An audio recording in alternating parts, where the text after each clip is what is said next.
você abrir a sua Bíblia na carta de Paulo aos Romanos, no capítulo 3. Carta de Paulo aos Romanos, capítulo 3, versos 9 a 20.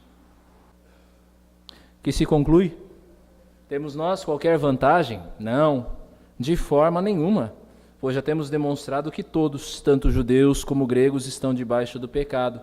Como está escrito: não há justo, nenhum sequer.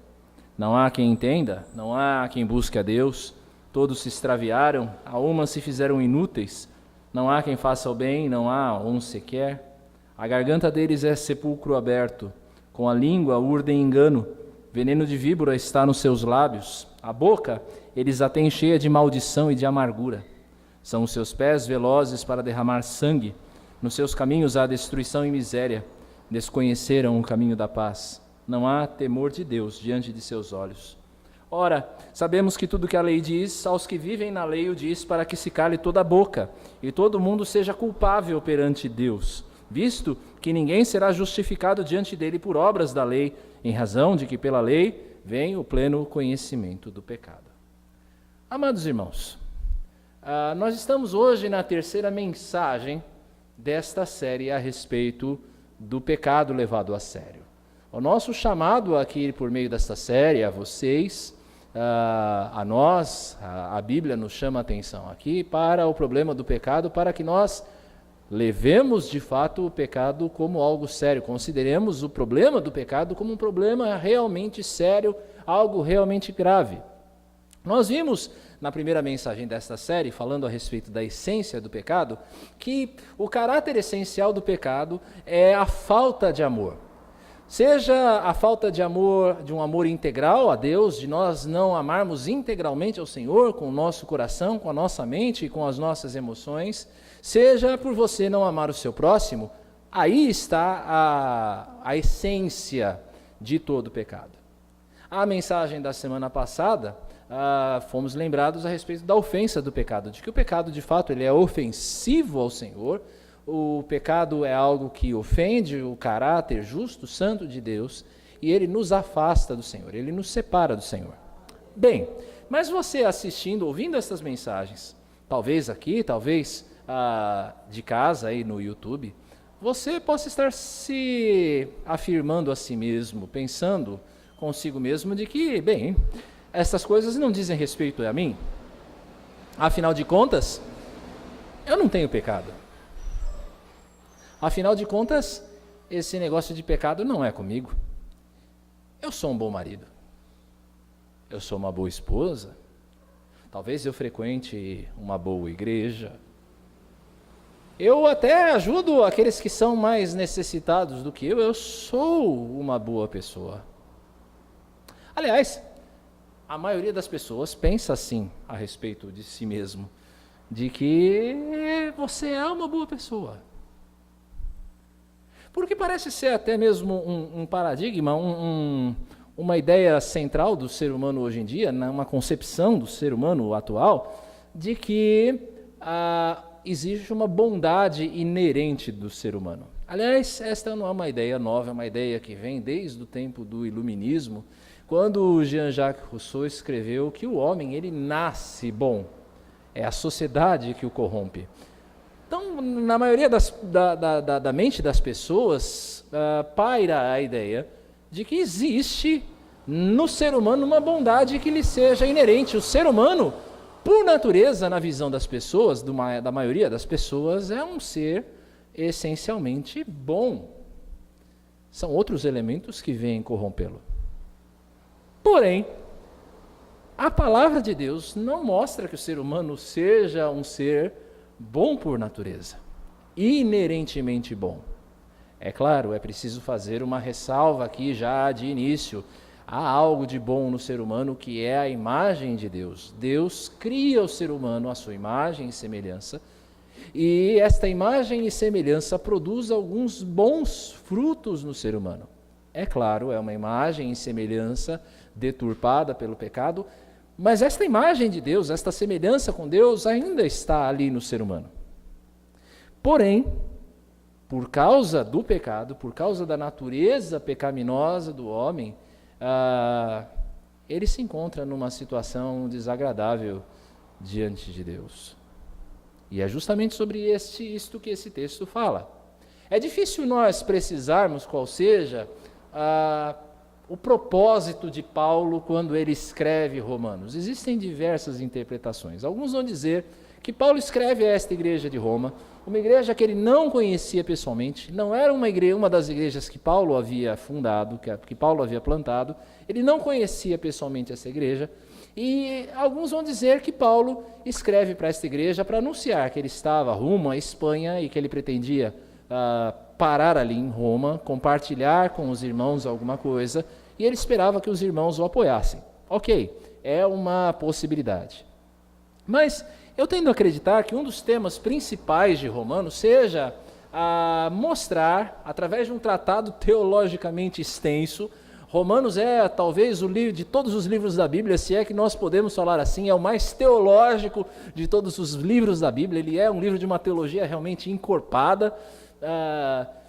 Eu creio que um dos temas principais desse grande tratado teológico que Paulo escreve seja mostrar que não existe diferenciação entre o crente judeu e o crente gentil, aquele que não era judeu, aquele que não tinha a lei de Moisés. Não existe diferença entre essas duas vertentes. Por quê? Porque alguns comentaristas vão dizer que em Roma, os crentes gentios, observando a sua liberdade em Cristo, eles se achavam superiores aos crentes judeus que ainda observavam a lei. Eles se achavam mais livres. E eles achavam que por causa desta liberdade, eles estavam num patamar acima dos crentes judeus. Paulo então vai mostrar que judeus e gentios não têm diferença diante de Deus. E ele vai começar mostrando que não existe diferença diante de Deus pelo aspecto negativo. Por quê? Porque ele vai mostrar que tanto judeus quanto gentios são pecadores. No primeiro capítulo da carta aqui aos Romanos, Paulo vai mostrar que os gentios são indesculpáveis diante de Deus porque, observando a natureza, eles poderiam reconhecer, observando a criação de Deus, é possível se reconhecer alguns atributos de Deus: amor, bondade, justiça, retidão. Conceitos que qualquer pessoa pode entender, de que existe algum ser superior que seja justo, que seja bom, que seja amoroso, qualquer pessoa pode entender.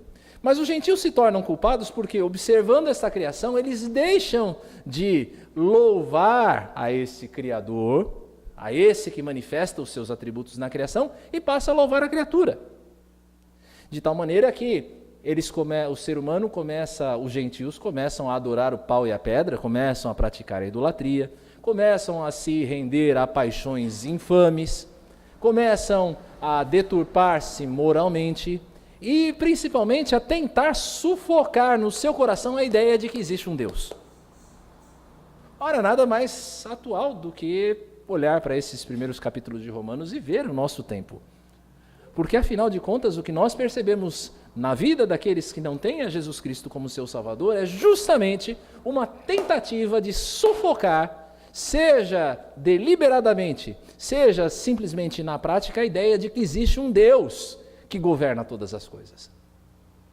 Por isso os gentios são indesculpáveis. Ninguém dos gentios vai poder chegar diante de Deus e dizer: olha, eu sou inocente porque eu não conhecia a tua lei. Deus vai dizer naquele dia: bem, você poderia reconhecer que existia um ser superior a você mesmo e superior a toda a criação. A própria lógica, a própria mente consegue conceber estas coisas.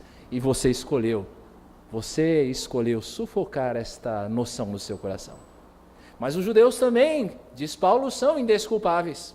Eles eram os portadores dos oráculos de Deus, eles eram aqueles a quem a revelação de Deus foi apresentada. Eles conheciam a lei. E conhecendo a lei, eles transformaram a lei em um mero formalismo. Eles começaram a pensar que servir a Deus é simplesmente oferecer sacrifícios no templo, é simplesmente você seguir uma certa dieta, é simplesmente você exercitar uma religião. Paulo vai dizer: isso também torna vocês, judeus, indesculpáveis. Por quê? Porque vocês não são coerentes. vocês judeus, ou nós judeus, porque Paulo se coloca no número deles, nós exercitamos os sacrifícios no templo, nós procuramos mostrar através de atos exteriores a justiça, mas o coração não está naquilo. Vocês não servem a Deus com integridade. A sua vida de segunda a sábado tem pouco a ver com a sua vida no domingo. É isso que Paulo está querendo dizer. Ele está mostrando que, por isso, os judeus também são indesculpáveis diante de Deus. E aí Paulo vai usar aqui no capítulo 2, eu chamo sua atenção para o verso 11, para um versículo que é muito mal utilizado por nós. O verso 11 do capítulo de Deus diz, porque para com Deus não há acepção de pessoas. E aí nós olhamos para esse versículo e dizemos, bem, Deus não faz diferença entre pessoas. É verdade, Deus não faz diferença entre pessoas, mas Deus não faz diferença entre pessoas por causa do nosso pecado. Diante de Deus não existe aquele que possa dizer, eu não sou pecador. Deus não faz acepção de pessoas por causa do nosso pecado. E é aí então que nós chegamos no texto que nós lemos hoje, no verso 20. Paulo vai apresentar, depois de toda esta elaboração teológica, Paulo vai mostrar a sua conclusão. E ele vai mostrar a sua conclusão estendendo ainda mais esse círculo do pecado. Porque ele vai dizer o seguinte, temos nós qualquer vantagem? Quem é o nós aqui? Não são os gentios, ele já havia falado dos gentios. Não são os judeus, porque ele também já havia falado dos judeus. Paulo está falando aqui dos cristãos de Roma. É como se ele dissesse a esses cristãos a quem ele endereça a carta, bem, vocês estão vendo os gentios? Eles são indesculpáveis diante de Deus. Estão vendo os judeus? Eles também são indesculpáveis diante de Deus. E agora vocês, que já creem no Senhor Jesus Cristo, vocês acham que vocês também têm alguma vantagem nisso? E a resposta é, de forma nenhuma. Em outras palavras, eu e você, nós não temos vantagem nenhuma em nós mesmos, por causa da nossa própria natureza. Paulo vai mostrar aqui que todos, judeus, gregos, crentes ou descrentes, cristãos ou não cristãos, seja você de que igreja for, seja você, acredite você no que você acreditar, você precisa saber uma coisa, você está debaixo do pecado. Não há distinção, não há diferença. Todos nós estamos debaixo do pecado. E o interessante é que a palavra aqui para debaixo é realmente debaixo. Pense na figura do cavalo. O cavalo está debaixo do cavaleiro, não é? E o cavaleiro tem domínio sobre o cavalo. Essa é a ideia de Paulo aqui. Nós, por natureza, nós estamos debaixo do pecado. E o pecado, ele nos domina, ele nos sujeita, ele põe o seu cabresto em nós e nos leva para onde ele quer. O pecado, nós já dissemos aqui em outra oportunidade, é um senhor rigoroso. Ele leva o seu aderente, o seu escravo, para onde ele quer. E nisso não existe diferença. Seja você quem for, por natureza você está debaixo do pecado. Você nem percebe isso. Por natureza, o ser humano não consegue perceber que ele está debaixo do domínio do pecado. É uma escravidão tão maldita, é uma escravidão tão desgraçada, que a pessoa que está debaixo do jugo do pecado, está debaixo da escravidão do pecado, ela não percebe. A menos que o Espírito Santo de Deus, na misericórdia do Senhor, venha e abra os seus olhos para você entender que você é um escravo, você permanece pacificamente debaixo desta escravidão. É claro, é uma ilustração pobre, mas eu creio que você já assistiu Matrix, o primeiro. Quando Morpheus apresenta 2 pílulas a Neo e diz, olha, uma pílula vai te levar para a verdade. Você vai saber a verdade de quem é você, do que acontece com a humanidade, aquilo que acontece debaixo, além da sua visão. Mas a outra vai fazer você continuar vivendo pacificamente a sua vida. Você vai embora, vai sair daqui, tudo vai continuar como sempre foi. Assim é a escravidão do pecado. A menos que o Espírito Santo de Deus venha e te abra os olhos para você conhecer a verdade a respeito do seu estado, o estado desgraçado que você está por natureza, você está perdido, você está debaixo de escravidão. Então Paulo, ele vai mostrar aqui, dos versos 10 até o verso 18, uma série de argumentos baseados no Antigo Testamento para provar o seu ponto. Esta noção de que todos estão debaixo de pecado não era uma noção nova. Não é algo que a fé cristã trouxe, não é a pregação do Evangelho que veio mostrar que todos estão debaixo do pecado. Paulo então vai citar aqui textos dos Salmos, textos de Eclesiastes, textos de Isaías, para mostrar que o ser humano, ele é um ser corrompido. Lembram-se do nosso ponto inicial? Quando nós falamos que muitas pessoas pensam que a bondade é algo inerente ao ser humano, Paulo vai mostrar que é justamente o contrário. Veja só, ele começa dizendo aqui no verso 10, não há justo, nenhum sequer. É uma boa resposta para você que exercita a evangelização, para você, quando alguém disser, bem, eu não preciso do seu Cristo porque eu não tenho pecado. Olhe bem para esse texto. A Escritura não tem papas na língua, ela não tem moderação e nem há uma indireta para você, ela é direta, ela vai como se diz por aí, com os 2 pés no peito, para dizer a você, não há justo, nenhum sequer. Não existe gente inocente, por natureza. Nenhuma pessoa, nenhum sequer. Paulo vai mostrar então aonde vai a depravação do ser humano, aquela doutrina que nós conhecemos, nós presbiterianos, nós calvinistas conhecemos como a doutrina da depravação total do homem. Paulo vai expor essa doutrina aqui. Ele vai dizer assim, não há quem entenda. Primeiro, o ser humano ele não tem entendimento. A mente do ser humano está corrompida. Ele está dominado na sua mente pelo pecado e por causa da sua mente dominada pelo pecado ele deseja o mal. Diz também aqui Paulo, não há quem busque a Deus. E talvez você se pergunte, bem, mas existem muitas pessoas aí buscando a Deus, e buscam a Deus em outras religiões, mas de qualquer forma estão buscando alguma coisa. Porém, esse Deus que elas buscam não é o Deus verdadeiro. Não é o Deus da Escritura, não é o Deus de Israel, aquele Deus que criou os céus e a terra. É um Deus com D minúsculo, qualquer outro Deus. Mas não é o Deus que a Bíblia mostra.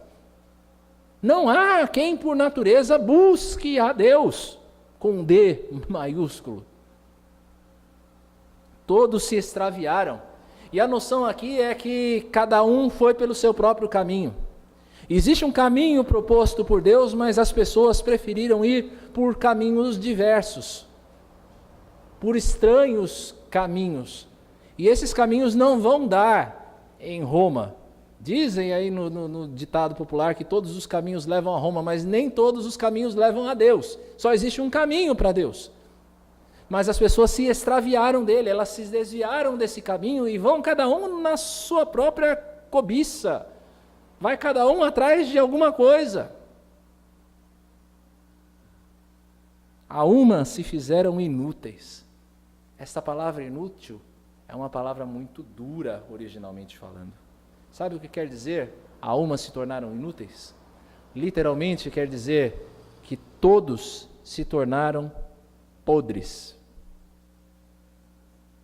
Dona de casa, quando alguma coisa apodrece na sua geladeira, o que você faz com ela? Você cozinha? Para que serve uma fruta podre? Para ser jogada fora. Para que serve um leite talhado? Para quase nada. Na maioria das vezes você joga o leite estragado fora. Nós também nos fizemos inúteis. Nós não temos utilidade nenhuma para Deus por natureza. Não há quem faça o bem, nenhum sequer. Nenhum sequer. Repare como nesses versículos vai se repetindo. Não há nenhum, não há nenhum, não há nenhum. Sabe o que Paulo está mostrando aqui em resumo? Não procure um justo no meio da terra, não há nenhum.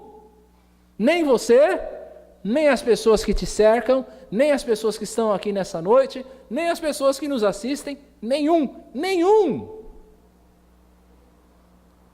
A garganta deles é sepulcro aberto, é claro. A boca fala do que o coração está cheio. Se o coração está cheio de pecado, o que vem à boca é só maldade, é só pecado, é só perversão. Com a língua urdem engano, o veneno de víbora está nos seus lábios, a boca ela está cheia de maldição e de amargura. Sabe o que isso aqui me mostra? Que a boca do homem por natureza é uma fonte de malícia contra o seu semelhante, de maldade, de fofoca. Assim é o coração humano. São os seus pés velozes para derramar sangue, e nos seus caminhos há destruição e miséria. Desconheceram o caminho da paz. Em outras palavras, as ações humanas são todas manchadas por violência, por ódio contra o seu próximo. O ser humano não consegue amar o seu próximo, por natureza. E aí você entende o mundo que nós vivemos. É difícil você conciliar as notícias que você ouve, a maldade que você vê no mundo, com a ideia de um ser humano que é bom por natureza. Você consegue perceber isso? Como essas ideias, elas não batem, elas não se conciliam. Como é que um ser que é bom por natureza, inerentemente bom, ele consegue praticar o nível de maldade que nós vemos por aí?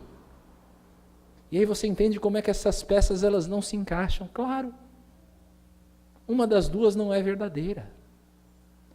Ou a maldade do ser humano não é maldade, ou a bondade do ser humano não é bondade.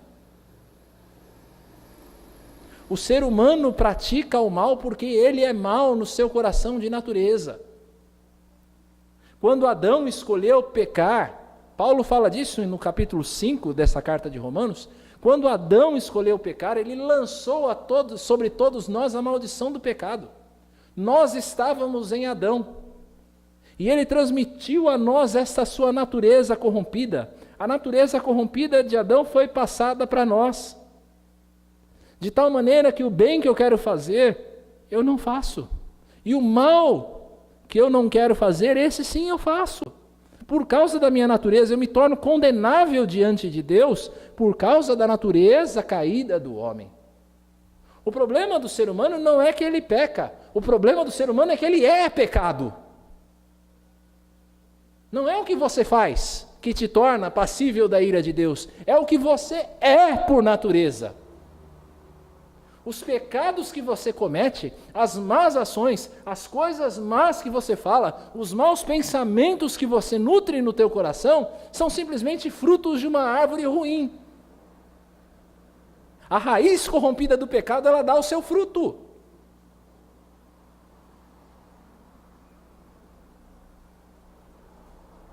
E a razão, Paulo conclui aqui no verso 18, não há temor de Deus diante dos seus olhos.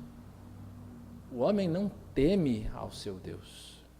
E por isso é que ele pratica todas estas coisas.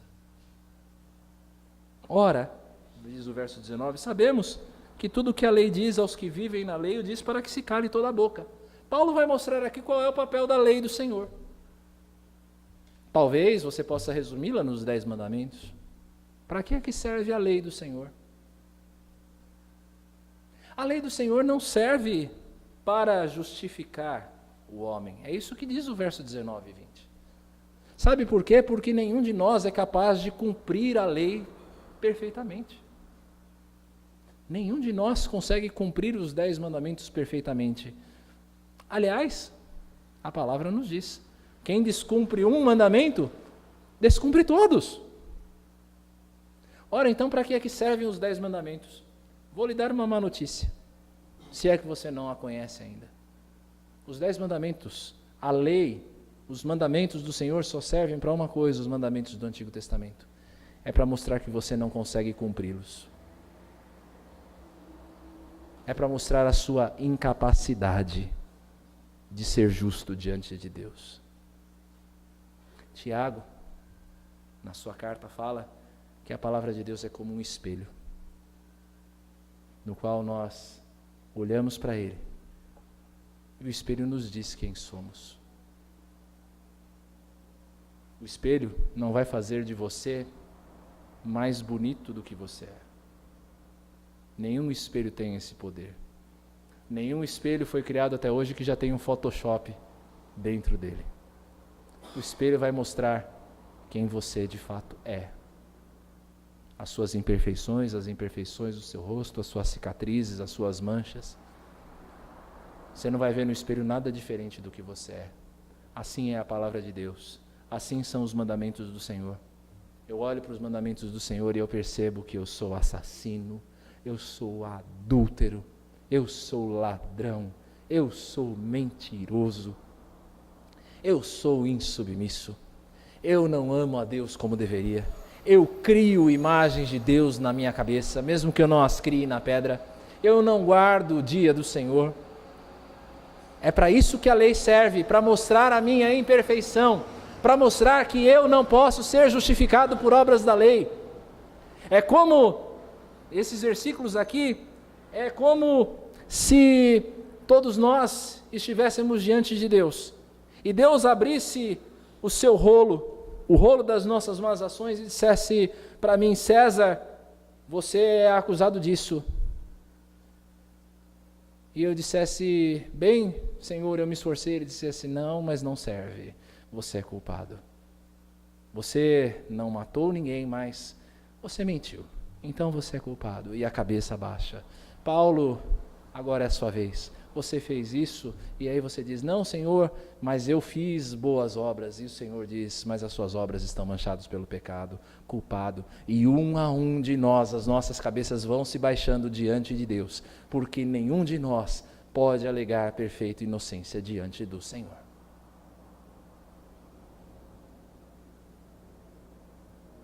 Pastor, que mensagem dura. O que fazemos então nós? Não há esperança. Se não há nenhum justo sequer. Se a lei, os mandamentos não podem me justificar, eles só servem para me condenar diante de Deus. Se do meu interior eu sou o pecado, eu tenho essa raiz de Adão e eu me torno mais culpado porque deliberadamente eu escolho pecar, então, que esperança me resta? De fato, dos nascidos de homem e mulher não há justo, nenhum sequer, mas houve um justo. Era necessário que Deus, na sua justiça, na sua perfeita retidão, na sua santidade, viesse em nosso socorro. Porque onde a lei foi incapaz de nos justificar, Cristo, pela sua perfeita obediência, nos justifica. Ele que nasceu sem pecado. Ele que ao longo da sua vida viveu uma vida perfeita, de perfeita obediência aos mandamentos do Senhor.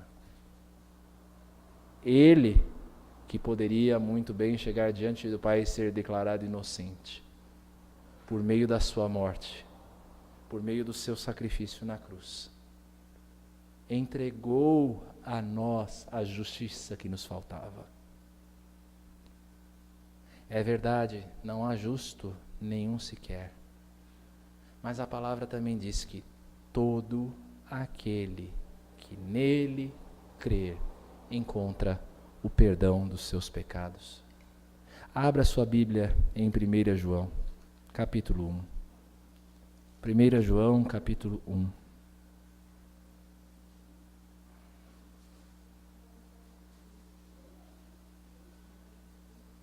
E eu quero chamar a sua atenção para os versos 8 a 10.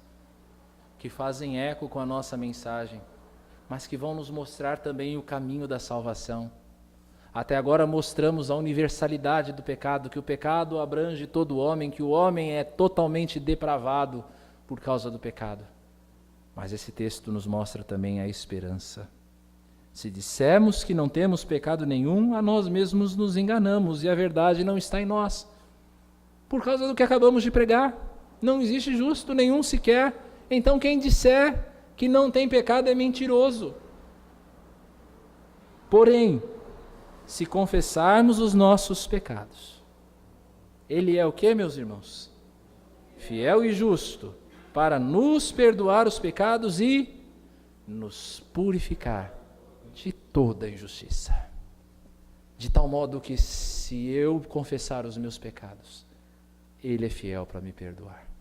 Ele é fiel para que a justiça de Cristo seja imputada a mim. E o Pai olhe para mim e não veja mais o meu pecado, mas veja em mim a perfeita obediência de Cristo. De tal maneira que quem está em Cristo é uma nova criatura. O Pai já olha para nós e não se lembra dos nossos pecados. Ele vê apenas o Senhor Jesus, que entregou a sua vida no meu e no seu lugar. Aleluia! Essa é uma promessa acessível a todo aquele que crê. Eu não sei qual é a resposta que o Senhor transmite ao seu coração nessa noite. Como é que o seu coração reage a esta mensagem? Eu espero, em nome de Jesus, que esta mensagem tenha servido para criar uma nova convicção em você. De quem você é realmente diante de Deus por natureza? Um pecador. Alguém que não tem salvação por si mesmo. Eu espero, em nome de Jesus, que você identifique isso e que você saiba que por si mesmo não existe salvação. Mas que há uma possibilidade, há um caminho para você aberto por Deus por meio de Jesus Cristo. E se você já recebeu, você já trilha esse caminho, louve ao Senhor. Louve ao Senhor porque Deus já não vê mais em você os versos 9 a 20 de Romanos 3. Você já é uma nova criatura. Deus vê em você a obediência de Cristo, aleluia. Mas é hora de você levar esta mensagem a outros, de você ser ousado para anunciar a um mundo caído, para anunciar a um mundo que ainda está debaixo do pecado a possibilidade de salvação. Para que Deus use você, para abrir os olhos das pessoas, daqueles que ainda são cativos do pecado. E se você, porventura, ainda não havia reconhecido esta verdade na sua vida, hoje é o dia oportuno de dizer: Senhor, eu entendi o seu recado. Eu entendi que eu não sou justo diante de Ti. Eu entendi que eu não posso fazer nada por mim mesmo. Eu entendi que eu preciso de Jesus Cristo. Se esse é o seu caso, em nome de Jesus, hoje, coloque-se nas mãos do Senhor, entregue-se à graça do Senhor Jesus Cristo. E Ele é fiel e justo para perdoar você de todo pecado e te purificar de toda injustiça. Hoje é o tempo oportuno, hoje é o tempo da salvação. Mais uma vez fica o nosso recado: leve o pecado a sério.